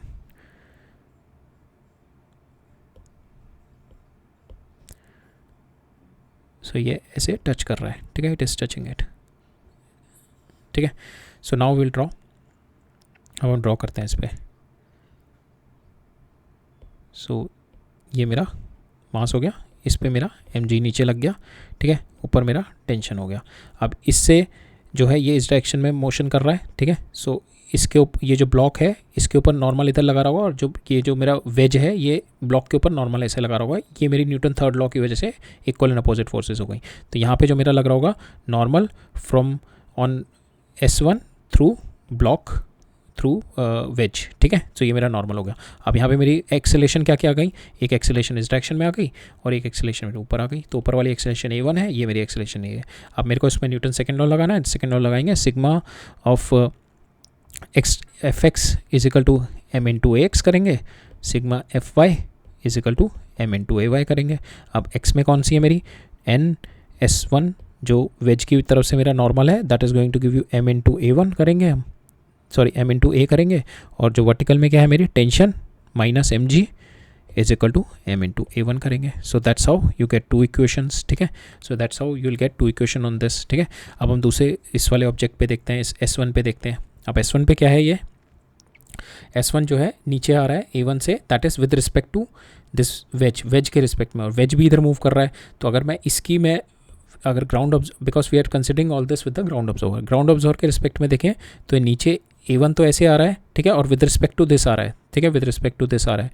So now if you have to consider with respect to ground, तो ये कैसे आ रहा होगा, ये ऐसे इधर आ रहा है, एंड दिस इस पे this is A of this S, so suppose we take S1, so A of S1 with respect to wedge. तो हमारा क्या होता है, हम लोग रिजल्टेंट लेते हैं ना दोनों वेलोसिटी का, हमने already in motion in 2D में देखा था। तो यहाँ पे हम देखते हैं A S into with respect to wedge कितनी होती है, AS1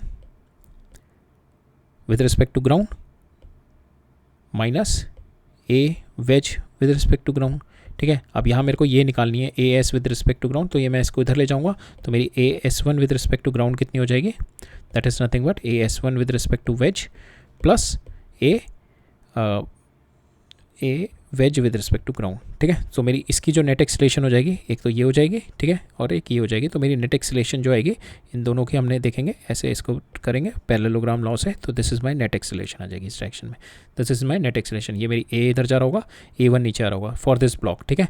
तो हम लोग क्या करेंगे, अगर मेरे को इसको FX और FY में ब्रेक करना है, ये FX हो गया और मेरा X डायरेक्शन हो गया, ये मेरा Y डायरेक्शन हो गया। तो मैं क्या करूँगा, इस वाले को मैं इधर ब्रेक करूँगा और इधर मैं कंपोनेंट कर दूँगा। तो मेरा ये A1 cos थीटा आ जाएगा, ठीक है, इस डायरेक्शन में A1 cos थीटा आ जाएगा, और वर्टिकल में मेरी A1 sin थीटा आ जाएगा, और मेरी इस डायरेक्शन में क्या है A1, ठीक है। अगर मेरे को इस डायरेक्शन में ब्रेक डाउन करनी है, तो मेरी नेट एक्सेलेरेशन कितनी हो गई, A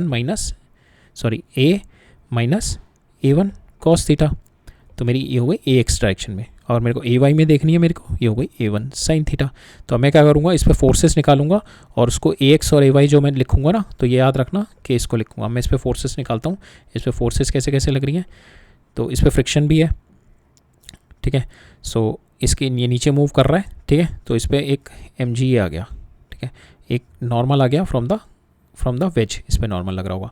एक इस पर आ गई यहाँ पे टेंशन, ठीक है, इस पे टेंशन भी लग रही होगी अवे फ्रॉम द बॉडी, ठीक है। एक इस पे आ गई, ये नीचे मूव कर रहा है, तो फ्रिक्शन भी ऊपर आ जाएगी इस पे, ठीक है। और इस पे जो फ्रिक्शन आएगी, काइनेटिक फ्रिक्शन आएगी, ठीक है, काइनेटिक फ्रिक्शन आएगी because it is relatively moving, acceleration लिखा हुआ है ऑलरेडी। और कौन सी फोर्स आएगी इस पे, so these are the forces we are having.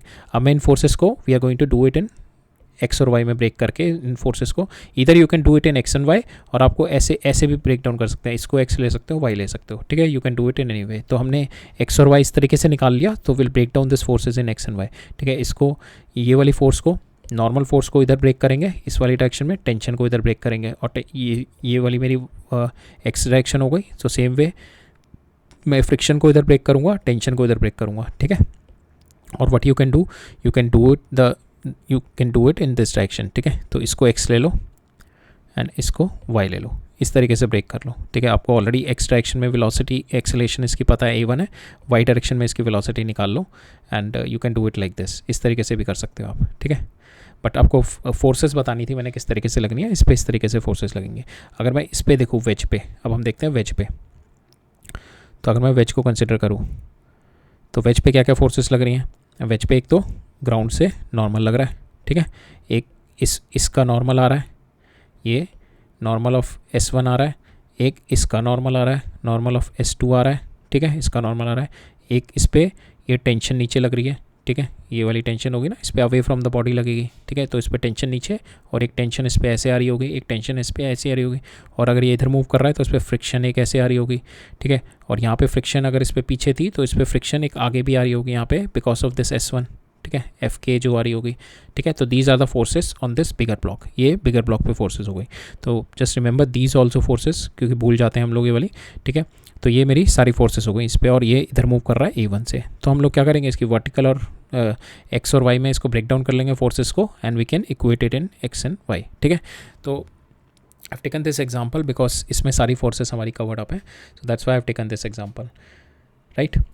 तो इस तरीके से हम लोग ब्रेक डाउन करेंगे फोर्सेस, बट हमारे को एनसीईआरटी में एग्जांपल दे रखा है, इजी एग्जांपल है, तो इसमें ब्रेक डाउन करके करते हैं। तो यहाँ पे हमारे को क्या दे रखा है, वुडन ब्लॉक है जो कि 2 kg का है रेस्ट पे, और इसमें भी अगर आपको निकालनी होगी ना, ये स्ट्रिंग पे भी हम लोग निकाल सकते हैं। वैसे स्ट्रिंग हमारी मासलेस है तो ज़रूरत नहीं पड़ेगी, अगर कभी स्ट्रिंग पे भी निकालनी हो तो स्ट्रिंग पे भी, यहाँ पे जो ब्लॉक पे हमारी जो थी that is away from it, तो स्ट्रिंग पे भी that is away from it, ठीक है। अगर मेरे को स्ट्रिंग पे की ही निकालनी है तो स्ट्रिंग पे जो मेरी फोर्सेस आएंगी, तो ये ऐसे आएगी टेंशन, एक ऐसे आएगी, ठीक है। स्ट्रिंग पे इस तरीके से टेंशन आएंगी, right, equal and opposite, because यहाँ पे जो मेरी ऐसे लग रही है because it is pulling the block up, ठीक है, और सेम वे स्ट्रिंग को tension it is pulling down, ठीक है, इस तरीके से आएगी, राइट। अब ये क्वेश्चन देखते हैं।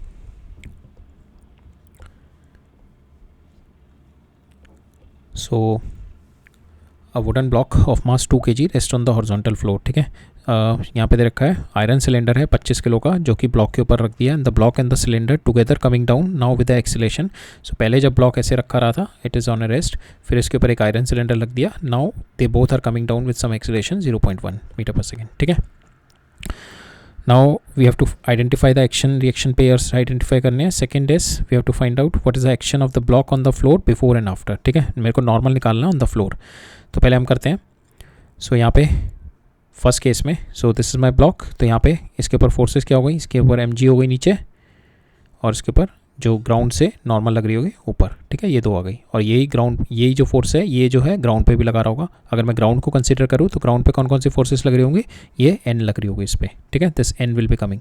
सो ये वाले जो n है दीज आर द पेयर्स, ठीक है, जो ग्राउंड इस पर लगा रहा होगा, सो n on block because of ground, और यही ग्राउंड पे लग रही होगी n on ground because of block, ये एक्शन रिएक्शन आ गई, ठीक है। सेम वे अगर अर्थ के बीच में देखूँ तो ये mg अर्थ पे ये ब्लॉक को mg नीचे खींच रहा होगा, और सेम ये जो ब्लॉक है अर्थ को ऊपर खींच रही होगी, ठीक है, ठीक है, ये वाला ब्लॉक। तो this is my action reaction pair. So अब इस पे देखते हैं। So again this here n और ये mg है, here because fy is my 0, कोई मोमेंट नहीं हो रहा, तो I can take n is equal to mg, but यहाँ पे n is equal to mg is not a action reaction, ठीक है। ये से, और पहले तो एक्शन रिएक्शन कभी भी सेम बॉडी पे नहीं लगते, हमेशा डिफरेंट बॉडी पे लगते हैं, और यहाँ पे जो n और mg है these are the different forces, but because my object is at rest, so we can say कि net force on it is 0, so that is why it is coming n is equal to mg, ठीक है। सो पहले case में आ गया n is equal to mg, so मेरा यहाँ पे नॉर्मल आ गया, this normal is nothing but 20 newton. अब दूसरे केस में क्या है, मैंने एक सिलेंडर रख दिया इसके ऊपर, ठीक है, कि ऑलरेडी है, तो अब इसके ऊपर फोर्सेस निकालते हैं और इसके ऊपर देखते हैं, it is moving down with acceleration, ठीक है। सो नाउ इसके ऊपर फोर्सेस क्या क्या हो गई मेरी। सो अगर मैं इस वाले सिलेंडर को देखूँ ऊपर वाले को, सो अगर हम इसको एज ए सिस्टम लेके चलते हैं, सिस्टम लेके चल रहे हैं इसको, इस पर नेट मास कितना हो गया, net mass is 27 two because 22 kg इसका 25, हाँ, तो 27 इस पर अगर मैं नेट इसको लेके चलूँ तो इस पर नेट पास कितना हो गया, m plus m into g, ठीक है, दैट इज़ नथिंग बट 27, 10 से मल्टीप्लाई कर दिया, सॉरी 25 प्लस 2 इंटू 10, ठीक है, 270 न्यूटन। सो ये 270 न्यूटन इस पर नीचे मेरा मास हो गया। इस पर नॉर्मल कितना लग रहा है, so normal is this is my r dash, तो यही मेरे को निकालना है नॉर्मल यहाँ पे। सो यहाँ पे नॉर्मल निकालना है, so will find out the normal because it is coming down with acceleration 0.1, ठीक है। सो विल टेक, इस डायरेक्शन में एक्सीलरेशन है, so will do fy is equal to जो इसका टोटल है 227 इंटू ए क्या है मेरा 0.1, so that is what we are going to apply. अब fy इस डायरेक्शन में कितना हो गया मेरा, m plus m into G minus r dash is equal to m plus m into A, ठीक है, यहाँ से मेरा r आ जाएगा, will do that. So here from the r, तो ये 270 मेरा m plus m into G हो गया, ये मेरा m plus m into acceleration हो गया, इसको उधर ले आएंगे, r आ गया मेरा 267.9 न्यूटन, ठीक है। So this is my value of my r। अब we are going to make the action reaction on this. So अब इसके ऊपर जो मेरा आएगा, सो इसके ऊपर एक एम जी होगा इसका, ये इस पे नॉर्मल लग रहा होगा फ्रॉम दिस बिग ब्लॉक, ठीक है। ये so suppose if I take this big block की वजह से इस पे नॉर्मल ये N1 इधर लग रहा है और यही नीचे N1 नीचे लगा रहा होगा, इस पे mg नीचे लग रहा होगा ऊपर वाले ब्लॉक पे, ठीक है। So these are the forces on to it, यही वाले फोर्सेस होंगे। अब नीचे वाले पे देखता हूँ मैं, नीचे वाले ब्लॉक पे एक mg नीचे लग रहा होगा, एक ऊपर वाले ब्लॉक की वजह से नॉर्मल आ रहा होगा, ठीक है, और ये नीचे वाले ब्लॉक की वजह से एक n आ रहा होगा, ठीक है, नीचे नीचे जो सरफेस की वजह से इस पे n आ रहा होगा। So these are the forces on this bigger block, ठीक है। सो यहाँ पे एक्शन रिएक्शन पेयर क्या है, पहले फोर्स ऑफ ग्रेविटी 20 न्यूटन है, ब्लॉक पे अर्थ के सेम अर्थ पे लगाएगा। सेकंड केस भी force of newton into gravity ये है, ठीक है, वो second is force on the floor by the system, action reaction this we have seen. So यहाँ पे वही कह रहा है कि two forces on the same body happens to be equal and opposite can never constitute an action reaction pair. जो यहाँ पे हमारी R is equal to mg आया था ना, so this is not equal action reaction pair, this is not action reaction pair. Action reaction pair will be जो ये block मेरा सरफेस पे लगा रहा होगा नीचे, दैट इज NS, और यही जो सरफेस है ब्लॉक पे लगा रहा होगा ऊपर NS, ठीक है। So that is what my, so ये R कह लो आप, ये इस पे R नीचे लग रहा है और ये R इस पे ऊपर लग रहा है, और इस पे अर्थ की वजह से mg लग रहा है, ठीक है। Now because of to bodies की वजह से ये दो एक्सटर्नल बॉडियों को, एक अर्थ हो गई और एक सरफेस हो गया, ये दो फोर्सेस लगा रही हैं, एक ऊपर रिएक्शन और एक नीचे mg, ये दोनों बस इक्वल हैं because it is at rest, ठीक है। So that is what it is saying. So that's all, that's how you have to do the questions on to it, और इस तरीके से FD बनाना होता है हमें। सो ठीक है, फिर दैट्स ऑल फॉर टुडे।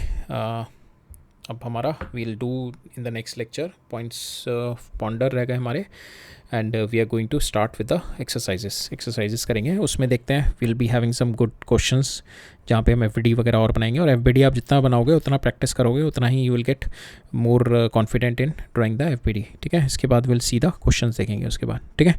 तो अब नेक्स्ट लेक्चर में मिलते हैं। So okay, all right, thank you.